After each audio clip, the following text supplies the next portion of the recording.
नमस्कार दोस्तों साथियों। चौधरी जी एजुकेशन के इस यूट्यूब एजुकेशनल प्लेटफॉर्म पे आपका स्वागत है, अभिनंदन है। कल शाम को जैसे ही बीसीएसई का रिजल्ट जारी किया गया, उसके बाद आप सारे लोगों ने अपना रिजल्ट देखा। उसके बाद सारे लोग कमेंट के माध्यम से हो या फिर टेलीग्राम के माध्यम से हो, बस एक ही क्वेश्चन पूछे जा रहे हैं कि मेरा ग्रुप ये है, मेरा रैंक ये है, मेरा मार्क्स ये है, क्या मेरा एडमिशन हो पाएगा कि नहीं। तो आज इस वीडियो में आप सारे लोगों का ये डाउट्स क्लियर हो जाएगा कि कितने रैंक वालों का एडमिशन होगा।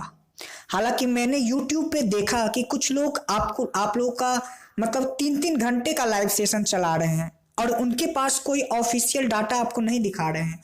वो खुद के मन से बोल दे रहे हैं कि हाँ भाई, इतना रैंक तक आपका हो सकता है। हो सकता है वो अलग चीज हो गया, लेकिन हो जाएगा ये अलग चीज होता है। तो मैं आपको ये बताऊंगा कि हाँ, इतना रैंक वाला का 100% कंफर्म मैं गारंटी लेता हूं कि इतना रैंक वाला का हो जाएगा, क्योंकि मेरे पास बीसीसी का जो ऑफिशियल डाटा होता है वो मेरे पास है। तो मैं उसी के आधार पे आप लोगों को आज बताऊंगा कि पिछले साल कितने रैंक वालों को एडमिशन हो गया था। और इस वीडियो को आप अगर अंत तक देखेंगे तो आपको कभी भी ये किसी से नहीं पूछना पड़ेगा कि मेरा रैंक इतना है, मेरा एडमिशन हो पाएगा कि नहीं। आप सारा चीज आपके सामने होगा, ऑफिशियल डाटा। और जो आप बीसीएसई का जो ग्रुप है वो 2 भाग में है। एक आपका हो जाता है ज्वाइंट रैंक, जिसमें फिजिक्स, केमिस्ट्री, मैथ, बायोलॉजी मतलब सारे वाले आ जाते हैं। और दूसरा होता है सिर्फ एग्रीकल्चर वालों के लिए, जिसका 12th में एग्रीकल्चर होता है, उसका जो रैंकिंग होता है वो अलग होता है। तो सबसे पहले हम आपको ज्वाइंट वाले का बताते हैं, उसके बाद हम एग्रीकल्चर वालों का भी बताएंगे। वैसे एग्रीकल्चर वालों का एक सिंगल वीडियो मैंने पहले से ही अपलोड कर रखा है, उसका लिंक आपको वीडियो के नीचे डिस्क्रिप्शन में मिल जाएगा, आप वो भी देख लेंगे। और ये वीडियो लंबा होने वाला है, इसको आप लोग अंत तक प्लीज जरूर देखिएगा, तभी आपको समझ में आएगा कि कट ऑफ का क्या माजरा होता है। और आप हमारे इंस्टाग्राम के ये अकाउंट है वहां से अगर आप नहीं जुड़े हैं तो वीडियो के नीचे इंस्टाग्राम का भी लिंक दिया रहेगा, आप वहां से जुड़ जाएं। तो चलिए अब हम स्टार्ट करते हैं कि कितने रैंक वालों को कौन सा कॉलेज मिला था। सबसे पहले हम बात करते हैं बीएससी सबौर यानी कि बिहार एग्रीकल्चर कॉलेज सबौर में एग्रीकल्चर साइंस के लिए। तो यहां आपको मैं दिखाता हूं, बिहार एग्रीकल्चर कॉलेज में डीक्यू कोटा से जिसका था 5 से लेकर 7 रैंक, उसको एडमिशन मिला था। एसएमक्यू में जिसका 1 से 5 था उसका एडमिशन हुआ था। अनरिजर्वेड में जिसका 10 से 44 था उसका एडमिशन हुआ था। एससी में जिसका 2 से लेकर 9 रैंक था एससी में, उसका हुआ था। और बीसी कैटेगरी में जिसका 24 से लेकर 25 रैंक था उसका एडमिशन हुआ था सबौर में। और ईबीसी में जिसका 12 से लेकर 23 रैंक था उसका एडमिशन हुआ था। और आरसीजी में जिसका 21 था उसका एडमिशन हुआ था। और ईडब्ल्यूएस यानी कि इकोनॉमिकली वीकर सेक्शन में जिसका 7 से लेकर 12 रैंक था उसका बीएससी यानी कि बिहार एग्रीकल्चर कॉलेज सबौर में उसका एडमिशन हुआ था। उसके बाद हम बात करते हैं भोला पासवान शास्त्री एग्रीकल्चर कॉलेज पूर्णिया की। तो आप यहाँ पे देख लें, पूर्णिया एग्रीकल्चर कॉलेज में डीक्यू का जो कैंडिडेट्स था उसका 17 रैंक था, तो उसका एडमिशन हुआ था। अनरिजर्वेड में 51 से लेकर 147 वालों का एडमिशन हुआ था। एसटी में जिसका रैंक 4 था उसका एडमिशन हुआ था। एससी में जिसका रैंक 13 से 71 था उसका एडमिशन हुआ था। बीसी कैटेगरी में जिसका रैंक 68 से 76 था उसका एडमिशन हुआ था। ईबीसी में जिसका रैंक 43 से 59 था उसका एडमिशन हुआ था। आरसीजी में सिर्फ एक कैंडिडेट्स का एडमिशन हुआ जिसका 59 रैंक था। और ईडब्ल्यूएस में जिसका रैंक 30 से लेकर 35 था उसको भोला पासवान शास्त्री एग्रीकल्चर कॉलेज पूर्णिया में एडमिशन मिल गया था पिछले साल। उसके बाद हम बात करते हैं डॉक्टर कलाम एग्रीकल्चर कॉलेज किशनगंज के बारे में।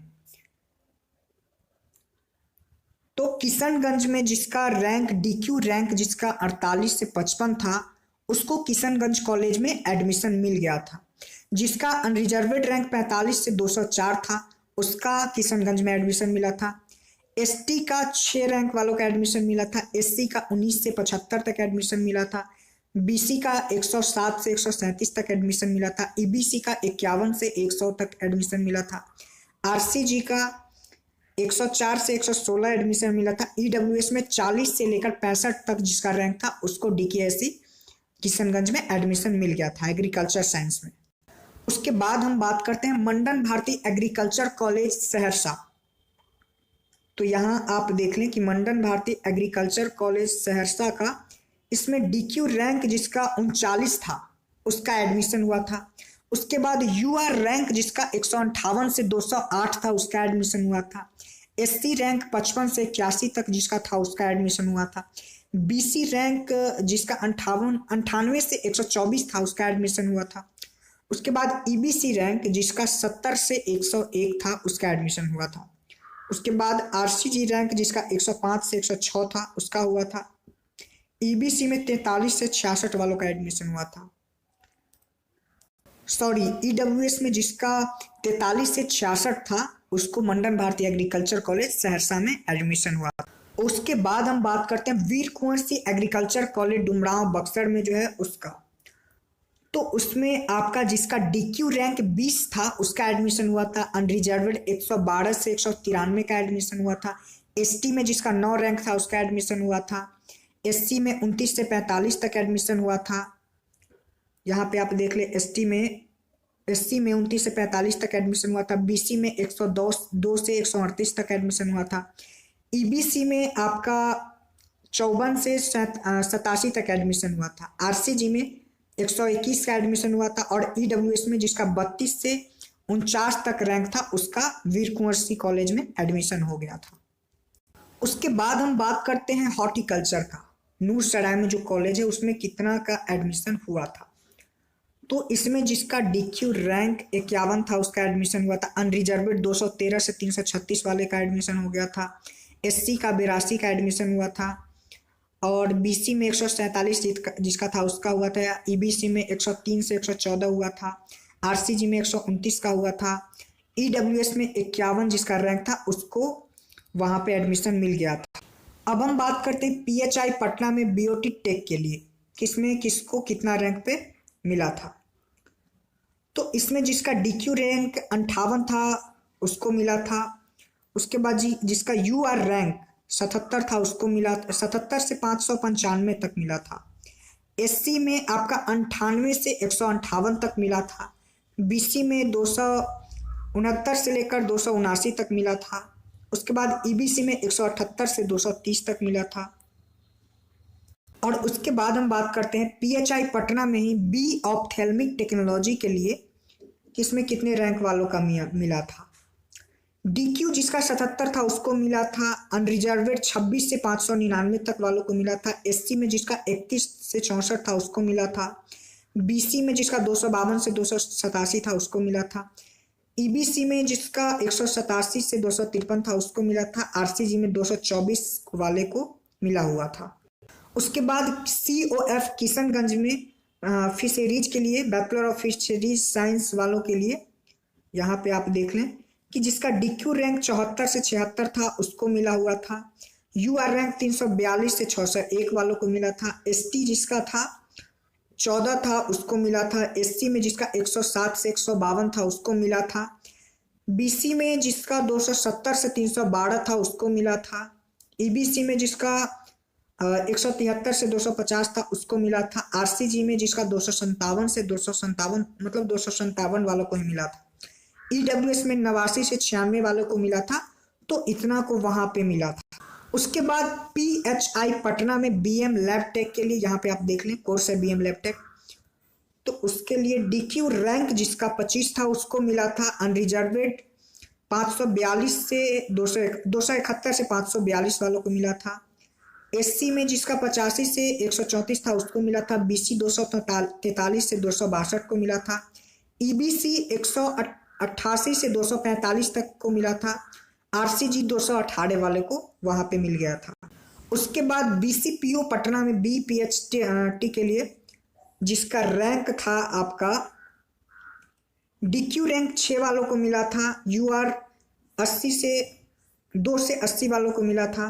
SC जिसका 16 से 24 था उसको मिला था, BC 32 से 35 को मिला था, EBC 20 से 77 तक को मिला था, RCG 45 वालों को मिला था, DQ हाँ RCG तक था, RCG 45 वालों को वहां पे मिल गया था।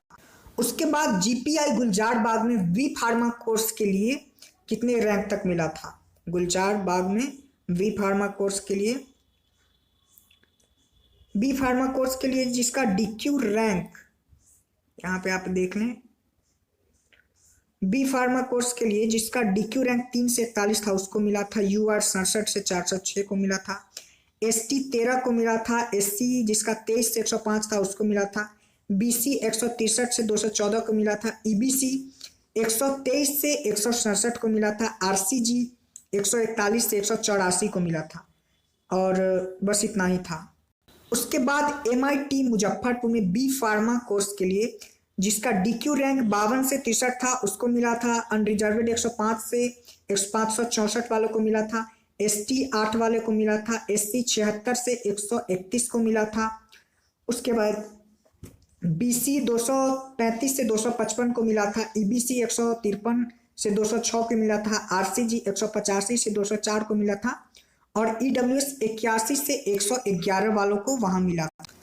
PHI पटना में BRI टेक्नोलॉजी के लिए यहाँ पे आप देख लीजिए कि जिसका DQ रैंक 82 था उसको मिला था, अनरिजर्वेड 9 से 488 को मिला था, ST 16 को मिला था, SC आपका 37 से 151 जिसका था उसको मिला था, BC 748 से 245 वालों को मिला था, और आपका EBC रैंक जिसका 168 से 200 था उसको भी मिल चुका था। और उसके बाद हम बात करते हैं BSc नर्सिंग कोर्स के लिए NMCH पटना के लिए। तो यहाँ आप देखें कि जिसका रैंक DQ में 29 से 81 था उसको मिला था। उसके बाद अनरिजर्वेड रैंक जिसका 11 से 403 था उसको मिला था। उसके बाद ST रैंक जिसका 15 था उसको मिला था, SC रैंक जिसका 102 था उसको मिला था, BC रैंक जिसका 164 से 227 था उसको मिला था, EBC रैंक जिसका 115 से 219 था उसको मिला था। उसके बाद RCG रैंक जिसका 151 था, 151 से 177 था उसको भी मिला था। उसके बाद हम बात करते हैं BSc नर्सिंग कॉलेज पावापुरी में BSc नर्सिंग कोर्स के लिए। यहाँ आप देख लें कि इसमें DQ जिसका 84 था उसका एडमिशन हुआ था, UR 463 से 836 तक हुआ था, SC का 112 से 179 मिला था। उसके बाद आपका BC में जिसका 333 से 349 था उसको मिला था। उसके बाद EBC में 241 से 272 जिसका रैंक था उसको मिला था, RCG में जिसका 286 से 291 था उसको मिल चुका था। उसके बाद BCPO पटना में जिसका, यहाँ आप देख लें, BHTO कोर्स के लिए जिसका DQ रैंक 68 था उसको मिला था, UR 92 से 192 तक को मिला था, SC में 41 से 73, BC में आपका 88 से 152, EBC में 81 से 218, RCG में 165 से 202 वालों को मिल चुका था। और अब हम बात करते हैं SGIDT पटना में डेयरी टेक्नोलॉजी के लिए। आप देख ले यहाँ पे कि DQ रैंक जिसका 54 था उसका एडमिशन हुआ था, अनरिजर्वेड जिसका 566 से 967 था उसको एडमिशन मिल गया था, SC में 145 से 200 को एडमिशन मिला था, BC 391 से 418 तक का एडमिशन मिला था, EBC 227 से 343 को एडमिशन मिला था, और RCG जिसका 456 से 456 था, मतलब 456 वाले को ही मिला था, EWS 156 से 168 वाले को मिला था। ये जो हम रैंक आपको बताए हैं ये ज्वाइंट वाले का फर्स्ट राउंड का जो रैंक है वो था। सेकेंड राउंड में थोड़ा मोड़ा 1-2 रैंक आगे पीछे हुआ है, 2-4 रैंक, तो उसका भी वीडियो हम जल्द अपलोड कर देंगे। तो ये फर्स्ट राउंड में इतने लड़के का एडमिशन हुआ था। इसमें से अगर कोई सीट अपना छोड़ देता है, एडमिशन नहीं करवाता है, तो उस सीट पे सेकेंड राउंड काउंसलिंग कराया जाता है। और अब हम आपको एग्रीकल्चर वालों का फर्स्ट राउंड का जो कट ऑफ था वो भी हम आपको बताते हैं कि कितने रैंक वालों को कौन सा कॉलेज मिल गया था। तो बिहार एग्रीकल्चर कॉलेज सबौर का आप देखिए यहाँ पे पीएससी सबौर। तो बिहार एग्रीकल्चर कॉलेज सबौर में सीबीए वाले जो भी थे, मतलब जिनका 12th में एग्रीकल्चर था, वो उसका आप देख लीजिए कि डीक्यू में जिसका 1 रैंक था, सिर्फ 1 रैंक वालों को सबौर मिला था। एसएमक्यू में आपका 1 रैंक वालों को मिला था। अनरिजर्वेड जिसका 2 से लेकर 10 था, उसको सबौर मिला था। एसटी जिसका 1 रैंक था, उसको मिला था। इस एससी में 2 से 5 तक को मिला था। और बीसी में 7 से लेकर 9 जिसका रैंक था, उसको सबौर मिल गया था। उसके बाद हम बात करते हैं ईबीसी का। ईबीसी में 2 से लेकर 5 तक जिसका रैंक था, उसको सबौर मिला था। आरसीजी में 5 जिसका रैंक था, उसको सबौर मिल गया था। और आपका ईडब्ल्यूएस में जिसका 3 से लेकर 4 तक जिसका रैंक था, उसको सबौर मिल गया था। उसके बाद हम बात करते हैं भोला पासवान शास्त्री एग्रीकल्चर कॉलेज पूर्णिया। तो इसमें डीक्यू रैंक जिसका 2 था, उसको पूर्णिया मिला था। अनरिजर्वेड जिसका 22 से 38 था, उसको मिला था पूर्णिया। एससी रैंक जिसका 7 से 12 था, उसको मिला था। बीसी रैंक जिसका 18 से 22 था, उसको मिला था। ईबीसी जिसका 6 से 12 था, उसको मिला था। और आरसीजी जिसका 14 था, उसको मिला था। ईडब्ल्यूएस में 18 से 24 था, उसको भी मिल गया था। और अब हम बात करते हैं डॉक्टर कलाम एग्रीकल्चर कॉलेज किशनगंज में कितने रैंक वालों को एडमिशन मिला था। तो उसमें डीक्यू रैंक जिसका 3 था, उसको वहां पे एडमिशन मिल गया था। और उसके बाद अनरिजर्वेड जिसका 14 से 55 जिसका था, उसको मिला था। एससी में जिसका 8 से 25 था, उसको मिल गया था। बीसी 26 से 38 तक मिला था। ईबीसी 10 से 26 तक मिला था। आरसीजी 27 वाले को मिला था। और ईडब्ल्यूएस में 17 से 26 तक को मिल गया था। उसके बाद हम बात करते हैं मंडन भारती एग्रीकल्चर कॉलेज सहरसा का। तो यहाँ पे डीक्यू रैंक जिसका 4 से लेकर 6 था, उसको यहाँ पे एडमिशन मिल गया था। अनरिजर्वेड जिसका 13 से 51 था, उसको मिला था। एसटी में जिसका 3 रैंक था, उसको मिला था। उसके बाद एससी में जिसका 14 से 27 था, उसको मिला था। बीसी में जिसका 25 से 39 था, उसको मिला था। ईबीसी में 13 से 27 वालों को मिला था। आरसीजी में 18 से 23 वाले को मिला था। ईडब्ल्यूएस में जिसका रैंक 20 से 23 था, उसको भी सहरसा मिल गया था। उसके बाद हम बात करते हैं Veer Kunwar Singh college of agriculture Dumraon Buxar का। तो यहाँ पे जिसका डीक्यू रैंक 5 था, उसको वहां पे मिल गया था। अनरिजर्वेड 32 से लेकर 52 जिसका रैंक था, उसको मिला था। एसटी में 2 जिसका रैंक था, उसको मिला था। एससी में 13 से 24 तक को मिला था। बीसी में 24 से 36 मिला था। ईबीसी में जिसका रैंक 9 से 28 था, उसको वहां पे एडमिशन मिल गया था। आरसीजी में जिसका 26 था, उसको वीर कुंवर से मिला था। ईडब्ल्यूएस 16 से 22 लिया गया था। उसके बाद हम बात करते हैं आपका हॉर्टिकल्चर का, जो कि नूरसराय नालंदा में है। तो हॉर्टिकल्चर में आपका अनरिजर्वेड वहाँ पे डीक्यू का सीट नहीं था, तो अनरिजर्वेड जिसका 64 से 87 था, उसको एडमिशन मिला था। एससी में जिसका रैंक 18 से 28 था, उसको भी हॉर्टिकल्चर मिला था। बीसी 40 वाले को मिला था। ईबीसी में जिसका 31 था, उसको भी मिल गया था। और ईडब्ल्यूएस जिसका 27 था, उसको भी वहाँ पे एडमिशन मिल गया था। तो जिस भी कैंडिडेट्स का रैंक अगर मतलब इसके बीच में आ रहा है, जो मैं लिस्ट दिखाया हूँ, इतना अगर आपका है, तो आप फिर मतलब पूरा सिक्योर रहिए कि आपका एडमिशन 100% हो जाएगा, आपको कोई दिक्कत नहीं होगा। हालांकि पहले से अब बहुत ज़्यादा लोग बिहार एग्रीकल्चर यूनिवर्सिटी के तरफ बहुत ज़्यादा एक्टिव हो गए हैं। यहाँ पे आने के बाद आपका जो कॉन्फिडेंस लेवल होगा, वो बहुत बढ़ जाएगा। और बहुत अच्छा जगह है, आप लोग आइए। और चैनल पे नए हैं तो आप चैनल को सब्सक्राइब कीजिए। और मेरे इंस्टाग्राम पे आप लोग जुड़ जाइए, वहाँ पे फॉलो कीजिए। उसका लिंक वीडियो के नीचे डिस्क्रिप्शन में है। धन्यवाद। Thanks for watching.